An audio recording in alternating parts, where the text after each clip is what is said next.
민지수 기자, 마약류 상습 투약 혐의 받는 유아인 씨.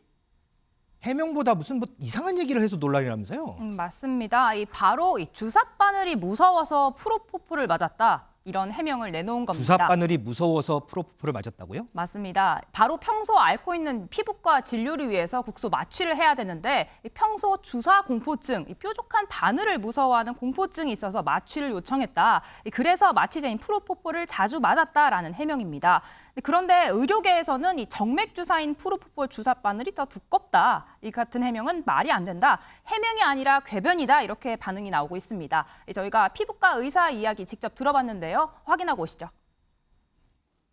피부과 전문의가 할 수 있는 이야기는 이제 그런 주사요법을 가지고 주사 공포증이 있다고 해서 이렇게 수면 마취를 하는 것은 일반적이지 않다라는 말은 할 수 있겠죠. 당연히 문제가 있는 거고요. 말도 안 되는 거고. 이게 무슨 수술 공포증도 아니고 그러면 안 하면 되지. 그거를 무슨 보톡스 맞으면서 주사 공포증 때문에 포포를 맞는다? 이거는 바람직하지도 않고 상식적이지도 않은 거죠.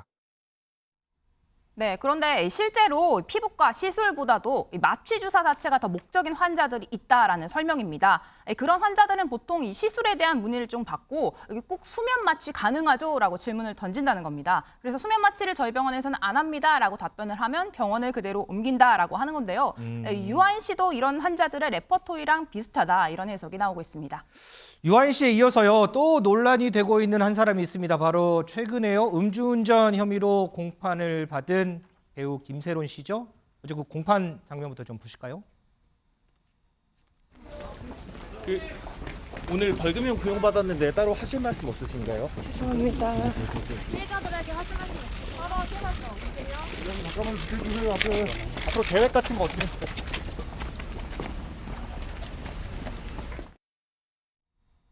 이정우 시장님, 네. 김세론 씨는 뭐가 논란이 되는 거예요? 네, 김세론 씨가 스스로 사진을 올렸는데 그 사진은 커피 프랜차이즈 전문점에서 직원으로 옷을 입고 일하는 그런 사진이었습니다. 네. 이게 왜 문제가 되냐면 이 직전 11일에 올렸는데 8일에 변호인 측이 이렇게 먼저 이야기를 한 거예요. 뭐냐면 지금 김세론 씨가 소녀 가장으로 이 음주운전 이후에 최대한 술을 멀리하면서 이렇게 이 아르바이트로 생계를 유지하고 있다. 네네. 이렇게 선처를 호소하는 그런 밑자락을 깐 겁니다. 왜 제가 밑자락이라고 표현하냐면 이게 네티즌들 입장, 누리꾼들 입장에서 봤을 때 김세론 씨가 다른 사람들이 예를 들어서 김세론 씨의 사진 이렇게 일하고 있다라고 사진 올린 거 아니라 변호인이 그렇게 얘기한 바로 다음 날 바로 자기가 일하고 있는 사진을 올린 거예요. 이렇게 하면 마치 자신이 그렇게 소녀 가장인 것을 변호인 측이 먼저 얘기를 하고 자기가 그것을 인증하는 인증샷을 올린 거 아니냐. 너무 인위적이다. 이런 어떤 생각으로 누리꾼들이 그렇게 지금 비판을 하고 있는 것이고요.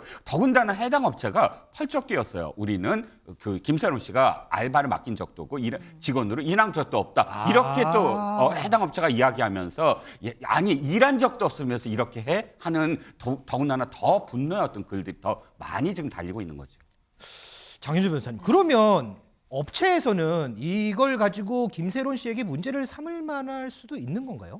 물론 사실관계를 좀 더 확인해 봐야 될 것 같긴 합니다. 그러나 김세론 씨가요, 만약에 고의로 저런 이제 설정샷이라고 하죠. 네. 이른바 설정샷을 위해서 그 매장에서 일한 바도 없으면서 꿈에서 사진을 찍었다. 이렇게 된다라고 한다면 매장 입장에서는 그 위계나 또는 허위사실 유포에 의한 업무방해 혐의를 검토해 볼 수 있습니다. 그 김세론 씨의 저런 사진으로 인해서 저 매장이나 저 그 프랜차이즈 자체 명성에 또 해가 갈 수도 있는 것이고 또 명예나 이런 부분이 해가 갈 수 있기 때문에 그럼 분명히 업무방해를 검토해 볼 수도 있을 것 같고요. 일단 김세론 씨는 연예인으로서도 대중의 사랑을 먹고 사는 직업 아니겠습니까? 네. 그런데 뭔가 본인의 잘못을 진정성 있게 대중에게 사과하기보다는 뭔가 혹을 때려다가 혹을 붙이는 이런 상황이기 때문에요. 그동안 사과했던 것 그리고 유감을 표명했던 것 그 모든 것들의 진정성마저도 지금 의심받는 상황이라는 것 그게 더 심각해 보입니다. 근데 허준 변호사 좀 짧게요. 조금 전에 이종근 실장이 이제 생활고 얘기했는데 이 생활고도 못 믿겠다 이런 지적들 나오나 봐요. 지금 대중 시선들 사이에서는 그럴 수밖에 없죠. 왜냐하면 예전에 김세론 씨가 고급 아파트와 고급 승용차 이런 것들 자랑하는 모습도 보였었고 CF와 영화 여러 편에 출연해서 돈을 많이 벌었다는 얘기도 나왔거든요. 네. 거기다가 지금 굉장히 호화 변호인단을 선임한 것으로 알려져서 일반적인 경우에 이거 고액의 수임료를 주고 선임을 한 것이 아니냐 이렇게 대중들이 곱지 않은 시선을 보낼 수밖에 없는 호화 상황인데요. 변호인단이요. 그렇죠. 이 이력이 굉장히 화려한 정관 출신의 변호사를 선임을 했다고 합니다. 그런데 뭐 생활고 같은 경우에는 양형 요소기는 하고요. 이거에 대한 어떤 입증 자료나 소명 자료가 제출이 돼야지 결국에는 양형 요소로 현실적으로 고려가 될 수 있을 걸로 보이는데 법적인 문제는 변론으로 하고 이 김세론 씨는 결국 연예인이기 때문에 이런 부분에 대해서는 대중들 시선에서 자유롭지 못할 걸로 보입니다. 그렇습니다. 대중이 이들에게 원하는 건요. 자기 잘못을 감추기 위한 포장이 아니고요. 진실함에서 묻어나는 아마 사과가 아닐까 뭐 이런 생각도 좀 해봅니다.